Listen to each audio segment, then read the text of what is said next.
वैष्णव निका संभ्रम. आपल्याला वैष्णव होता आलं पाहिजे. कुणाला काला वाटायचंय? काला घेणाऱ्याला सुद्धा तो अधिकार पाहिजे. नुसतं काय आहे, माझ्या गुरुचा एक आदेश आहे की पाऊस पडताना तो घाणीवरच पडतो, तो शेतावरच पडतो किंवा तो रस्त्यावरच पडतो असं आहे का? पावसाच्या अंगी असे गुण आहे की तो पडत राहतो. आता तुम्ही सांगा, शेतकऱ्यांना शेतामध्ये जेव्हा पाऊस पडतो तेव्हा सुगंध कसा येतो?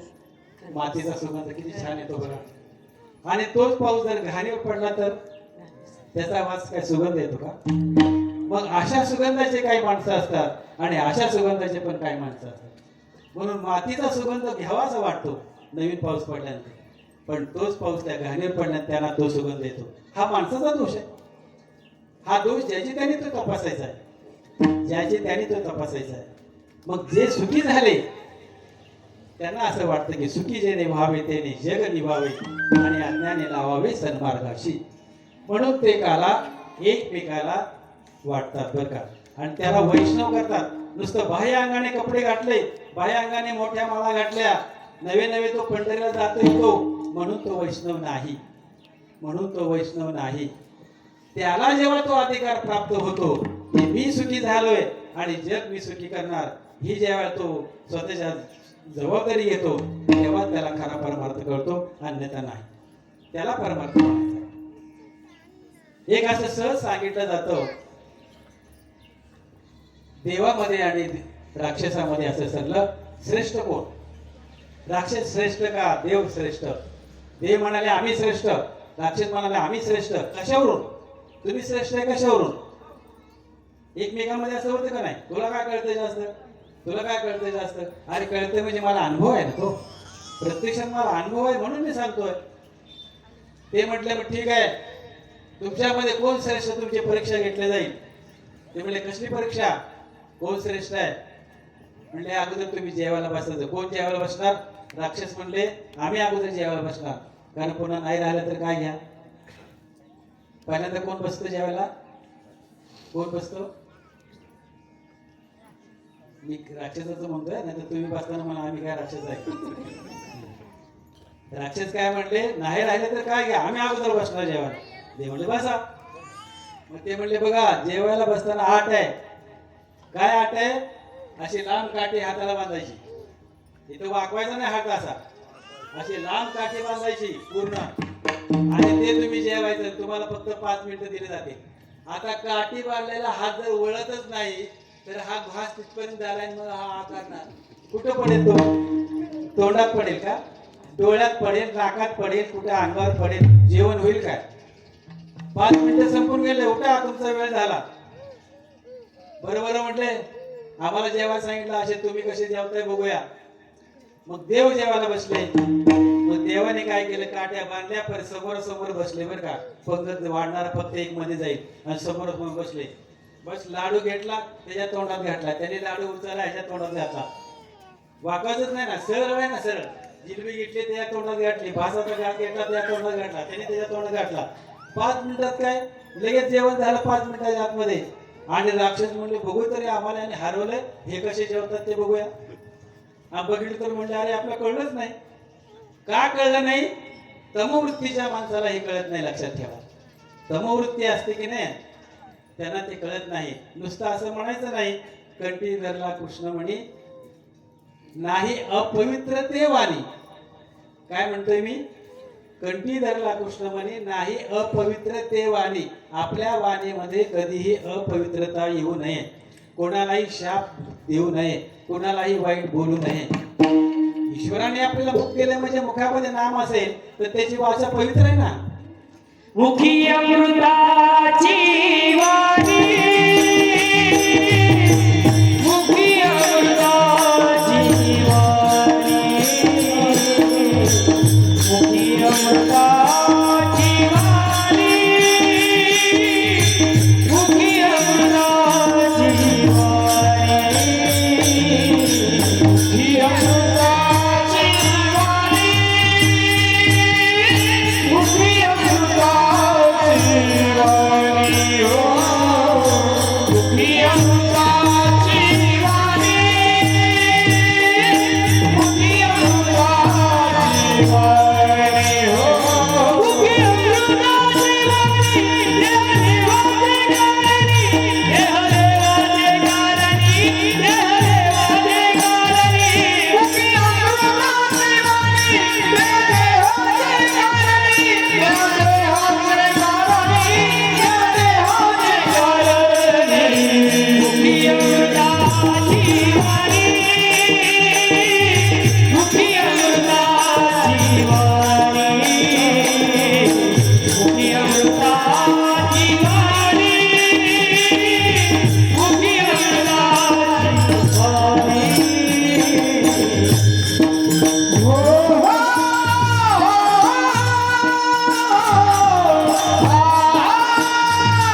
पवित्र, अशुद्ध कधीच बोलायचं नाही.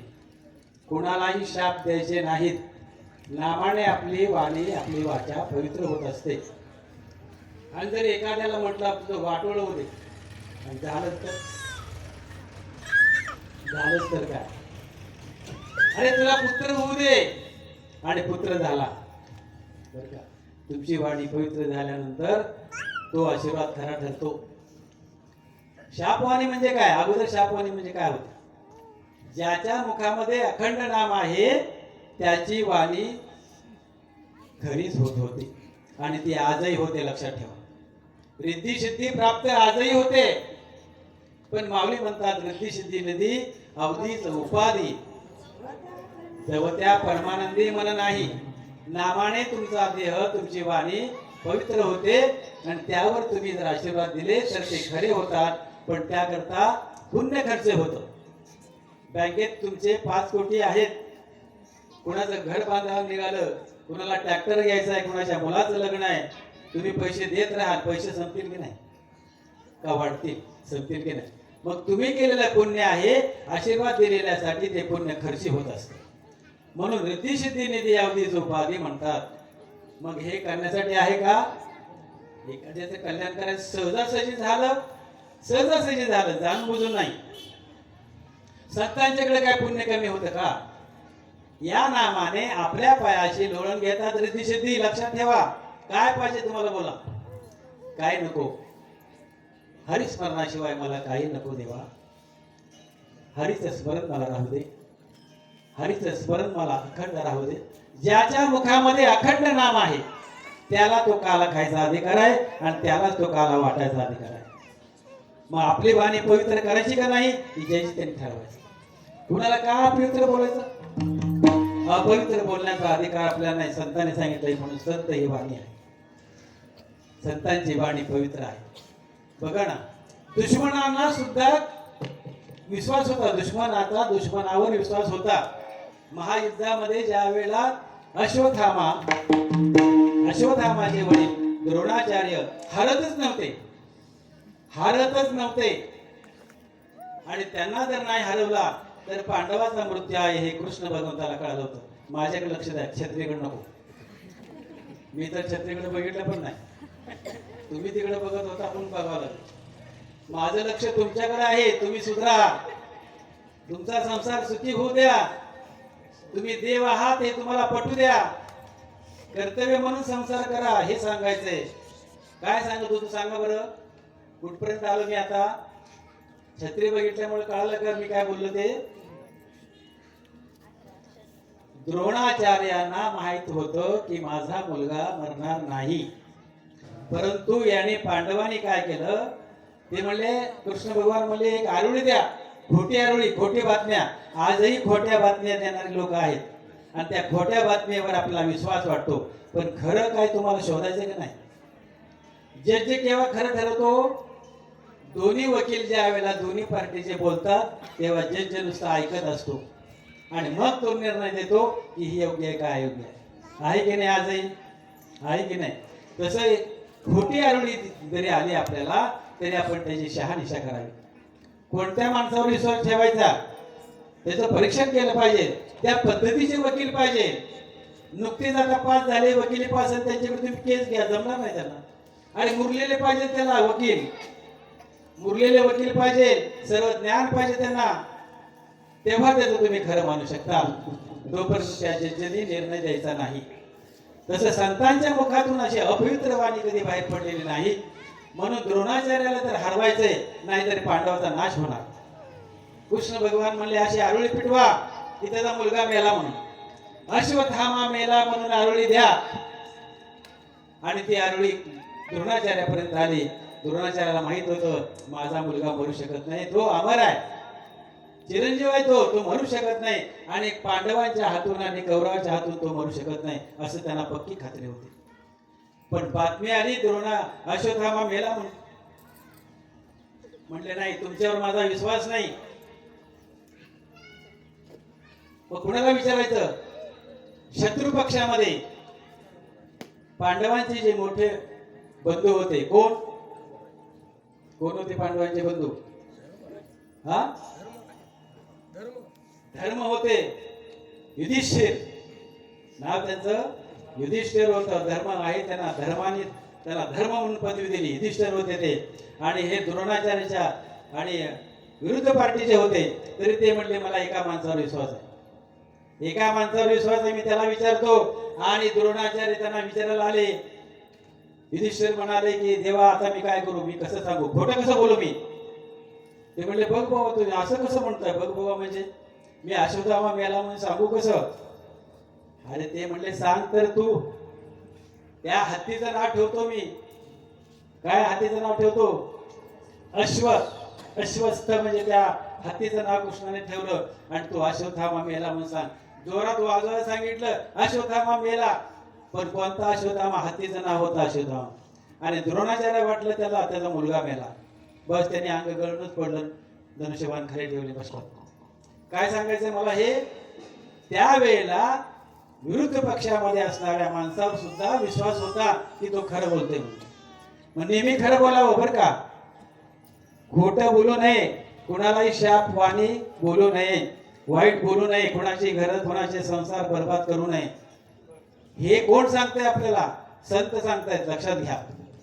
म्हणून असा जो असेल त्याच्या मुखातून कधी वाईट शब्द जाणार नाही.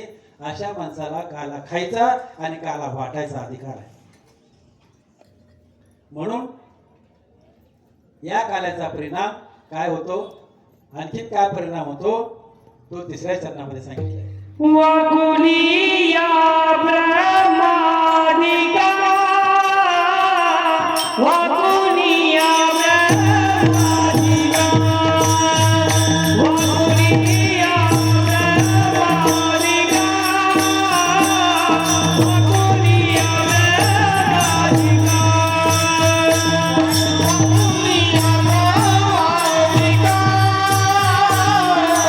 वाकुली या ब्रह्मादिका, वाकुली या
वाकुल्या ब्रह्मादिका.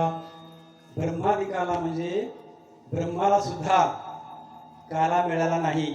वैकुंठात तर नाहीच नाही, ब्रह्मदेवाला पण नाही, नवे नवे अमरावतीला पण नाही, तिथे काला नाही. आणि हा काला ज्यांना मिळाला तो काला, हा काला आहे का, तो काला वेगळा आहे. हा जीवशिवाचा काला ज्याला कळाला, ज्याला मिळाला, त्याने तो आत्मसात करायचा, त्याचा तो अनुभव घ्यायचा, त्याला ते खत पाणी घालायचंय, त्याला वाढवायचंय, तो अधिकार प्राप्त करायचंय. आणि मग तुझ्या घरात सांगू शकतो, उत्तम लोका दाखवू, ते चकित होणार की काय होते आणि काय झाले, काय होता तू आणि काय झाला तू.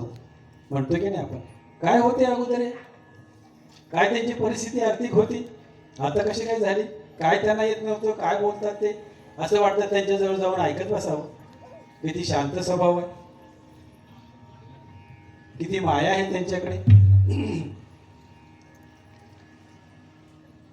आपल्याला कृष्ण भगवंताची लीला पण ऐकायची आहे. त्याकरता एकदा भजन करा, सर्वांनी हात वरती करा. विठोबार कुमारी, विठोबार कुमारी, विठोबार कुमारी,